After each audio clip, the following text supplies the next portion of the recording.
Bugünlerim ise işgalcimi maşın desenimiz adımı göstermek için açtım videonu. Maşın desenim de çoktandı. Ama yani havadan çıkan. Ne oldu? Oh! Düşmedi. Dağındaydı. Bilmirəm herhalde.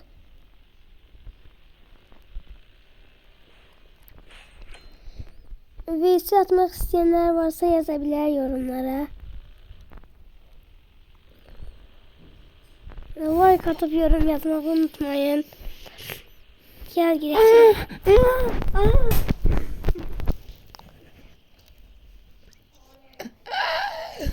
Merhaba.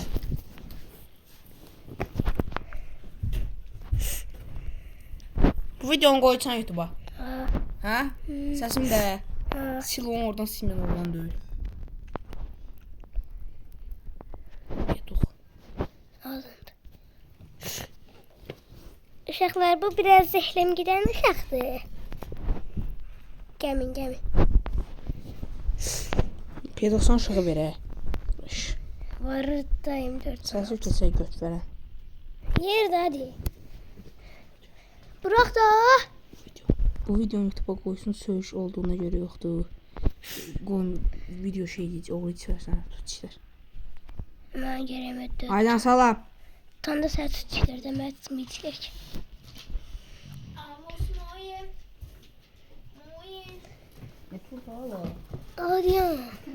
Adiyan. Ya mağazaya gideyim ben buraya.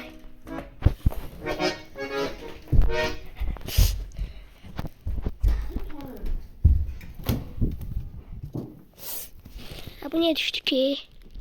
Uşaqlar bulan indi. Ben video çekelim diye uşağa neydi 20 neçə olmuşam indi. Diye maşamızı yavaş içeri koyaq. Uşaqlar bu da işgalci.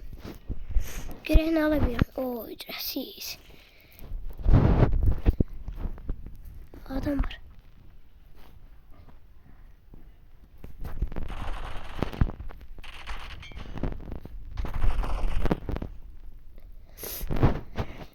Yatın da aşağı.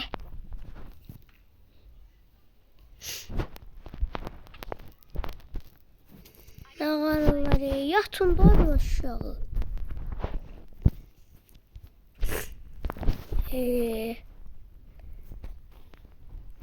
Eseler.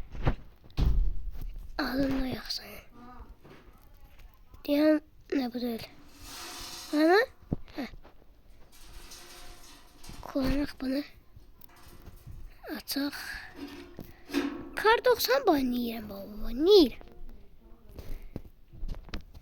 Uşaqlar. Gedək.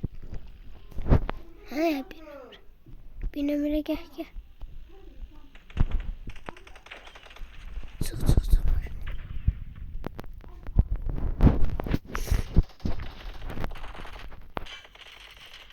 Bu da getdi.